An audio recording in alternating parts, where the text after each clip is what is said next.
Welcome to the Special Supplemental Nutrition Program for Women, Infants, and Children, Infant and Toddler Feeding Practices Study 2, also known as WIC ITFPS 2. WESTAC conducts WIC ITFPS 2 under contract to the Food and Nutrition Service of the U.S. Department of Agriculture. This is the second in a series of 6 short webinars providing information on this study. This webinar will focus on findings around prenatal feeding intentions, breastfeeding initiation, and breastfeeding and formula feeding through the first 7 months of the child's life. WIC ITFPS 2 is also known as the Feeding My Baby study. The study is a longitudinal examination of the feeding practices among mothers who originally enrolled in WIC prenatally or shortly after giving birth. The study follows the enrolled child until he or she is 6 years old. Once enrolled in the study, WIC ITFPS 2 participants remain eligible for the study, regardless of whether they continue with WIC. This is the second in a series of 6 webinars. In addition to a webinar on study design and methods, the other webinars cover findings from the study. This webinar covers prenatal feeding beliefs, breastfeeding initiation, and young infant feeding. Other topics covered include the introduction of complementary foods and feeding older infants, work, childcare, and developmental progression in feeding, food intake, and weight and growth. The findings discussed in this webinar use data from all interviews through the 7-month interview. The data were collected between July of 2013 and January of 2015. All findings are weighted to reflect the study-eligible population as described in the webinar entitled WIC ITFPS 2 Study Design and Methods. Here we present summary statistics focusing on the percentage of study mothers who hold specific feeding beliefs and employ specific feeding practices. The WIC Infant Feeding Practices Study 1, or WIC IFPS 1, preceded WIC ITFPS 2. WIC IFPS 1 was conducted in the mid-1990s. Throughout this webinar, comparisons with WIC IFPS 1 findings are offered where relevant. In the prenatal interview, WIC ITFPS 2 asked prenatal enrollees about 7 perceived benefits associated with breastfeeding. Participants were asked whether they strongly agree, neither agree nor disagree, or strongly disagree with each statement about breastfeeding. In this figure, we report the percentage of prenatal enrollees that either agree or strongly agree with the statement, comparing current findings with those from WIC IFPS 1.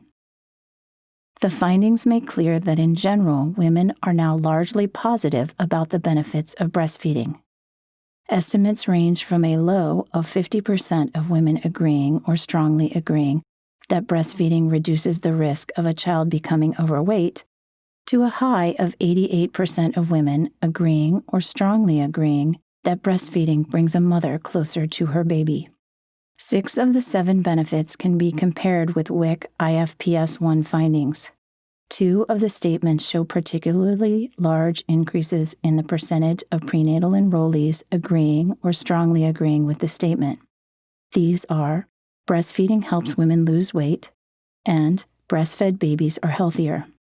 In the mid-1990s, 53% of women agreed or strongly agreed with the weight loss statement. Now 75% of women do. In the mid-1990s, 61% agreed or strongly agreed that breastfed babies are healthier. Currently, 80% do. Considering all the statements, the current percentages of women agreeing or strongly agreeing are either the same or larger than they were in the mid-90s. The findings indicate that large percentages of mothers who enroll prenatally in WIC acknowledge the benefits of breastfeeding. WIC ITFPS 2 also asked prenatal enrollees about 7 perceived barriers to breastfeeding. The figure presents the percentage of women who agree or strongly agree with each statement.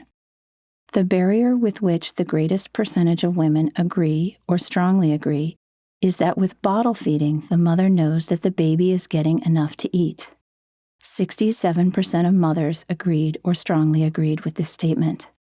Slightly more than half of mothers agreed or strongly agreed with the statement that, with breastfeeding, no one else can feed the baby.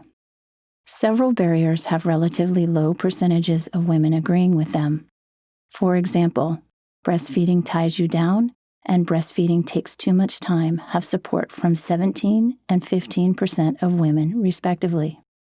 In the mid-1990s, 61% of women agreed or strongly agreed with the statement that breastfeeding in public is not something that I want to do. Now, only 37% of women agree or strongly agree with this statement.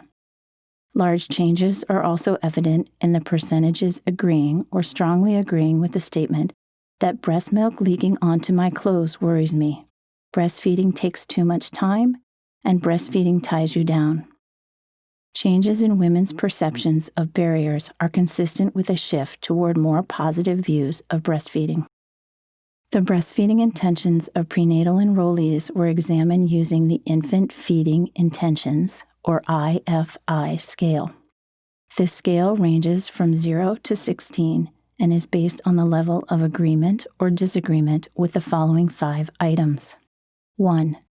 I am planning to only formula feed my baby, or I will not breastfeed at all. 2. I am planning to at least give breastfeeding a try. 3. When my baby is 1 month old, I will be breastfeeding without using any formula or other milk. 4. When my baby is 3 months old, I will be breastfeeding without using formula or other milk. 5. When my baby is 6 months old, I will be breastfeeding without using any formula or other milk. The distribution of IFI scale scores is fairly normal. About 4% were strongly opposed to breastfeeding. That is, they scored from 0 to 3.5 on the IFI scale. About 6% were strongly committed to breastfeeding, scoring a 16 on the IFI scale. More than 3/4 of prenatal WIC enrollees had an IFI scale score of at least 8. This is consistent with findings of intending to exclusively breastfeed for at least 1 month. The breastfeeding initiation rate among the study population of mothers is 83%. This is consistent with the National Immunization Survey finding that 81% of their 2012 cohort ever breastfed. Comparing the current initiation rate with that from WIC IFPS 1, we find that since the mid-1990s, there has been a 48% increase in the percentage of study mothers who initiate breastfeeding. Examining initiation rates by race and ethnicity reveals notable increases in initiation rates across races and among Hispanic or Latino enrollees. WIC IFPS 1 found that 34% of African American mothers initiated breastfeeding. WIC ITFPS 2 finds that 74% do. WIC IFPS 1 found that 53% of white mothers initiated breastfeeding. WIC ITFPS 2 finds that 84% do. An increase in the initiation rate among women classified in the other racial category is also evident. In WIC IFPS 1, this group had the highest rates of initiation, 62%. In WIC ITFPS 2, 91% of these mothers initiated breastfeeding. The previous study found that a very high percentage of Hispanic mothers initiate breastfeeding, 84%. WIC ITFPS 2 finds that the percentage is now 92%. The previous study did not report on non-Hispanics, but WIC ITFPS 2 finds that 76% of non-Hispanic mothers initiate breastfeeding. As studied children age from birth to 7 months, breastfeeding rates fall from 83% of mothers initiating to 61% of mothers breastfeeding at month 1. The rate continues to decline through month 7, when 26% of study mothers are breastfeeding. Comparing WIC ITFPS 2 findings with those from WIC IFPS 1, the breastfeeding rate is higher at each month than it was in the mid-1990s. From month 3 onwards, rates are at least double those found previously. Despite this tremendous progress, there is room for improvement. The Healthy People 2020 goal for breastfeeding is 61% of infants breastfeeding at 6 months. Examining intensity of breastfeeding, WIC ITFPS2 finds that current rates of full and combination feeding are very similar. Full breastfeeding means that the mother indicates she is feeding only breast milk when asked if she is feeding breast milk, formula, or both. Combination feeding means that the mother indicates she is feeding both breast milk and formula. The percentages of fully breastfeeding and combination feeding mothers follow a similar downward trajectory over the early months of the child's life. At month 1, about 30% of study mothers are fully breastfeeding, while 31% are combination feeding. By month 3, both rates have fallen such that 20% are fully breastfeeding and 22% are combination feeding. The downward trend continues between months 4 and 7. At 7 months, 15% of women are fully breastfeeding and 12% are combination feeding. Healthy People goals for 2020 include 46% exclusively breastfeeding through 3 months and 26% exclusively breastfeeding through 6 months. WIC ITFPS2 also explores breastfeeding practices. The study finds that expressing breast milk is a common practice. Nearly 60% of breastfeeding mothers express breast milk in the first month. The percentage falls in subsequent months but remains relatively high at just above 40% of breastfeeding mothers employing this practice at month 7. Comparing these findings with those from WIC IFPS1, expressing breast milk is much more common now than in the mid-1990s. WIC IFPS1 found that about 36% of women expressed breast milk at month 1. This fell to 24% by month 3. Data were not available for months 5 and 7. WIC ITFPS2 finds that reasons for expressing breast milk vary with infant age. In month 1, the dominant reasons for expressing breast milk are to increase milk supply and relieve engorgement or swelling. As expected in month 1, mixing breast milk with food is a compelling reason for a very small fraction, 3%. However, by month 7, mixing breast milk with food is compelling for just over half of mothers who express breast milk. At 7 months, expressing breast milk to allow someone else to feed the baby is the most frequently cited reason for expressing breast milk, with 72% of mothers who express breast milk citing this motivation. WIC ITFPS2 finds that a large percentage of study mothers use infant formula each month. In month 1, about 70% use formula. This percentage continues to rise until 84% of study mothers are using infant formula at both 5 and 7 months. However, these percentages are lower than those found in the previous study. WIC IFPS1 found that 86% of mothers use formula at month 1. This percentage continued to rise until 93% of mothers were using formula by month 7. Between the studies, there has been about a 10% decline in the percentage of mothers using formula at month 7. WIC ITFPS2 explores the reasons breastfeeding mothers choose to use formula each month from months 1 through 7. The table on this slide presents some of the more frequently cited reasons. Reasons that compel a substantial portion of mothers at month 1, but not at later months, include the baby having trouble latching on and the mother choosing not to breastfeed. At month 1, 45% of mothers who use formula cited trouble latching on as a reason for formula use, but only 17% of mothers cited this reason at month 5. The option was not available at the 7-month interview. At month 1, 33% of mothers who use formula cited choosing not to breastfeed as their reason for using formula. By month 7, only 11% of mothers choose this reason. More enduring reasons for using formula include breast milk not satisfying the baby, a lack of breast milk, and wanting the baby to have both foods.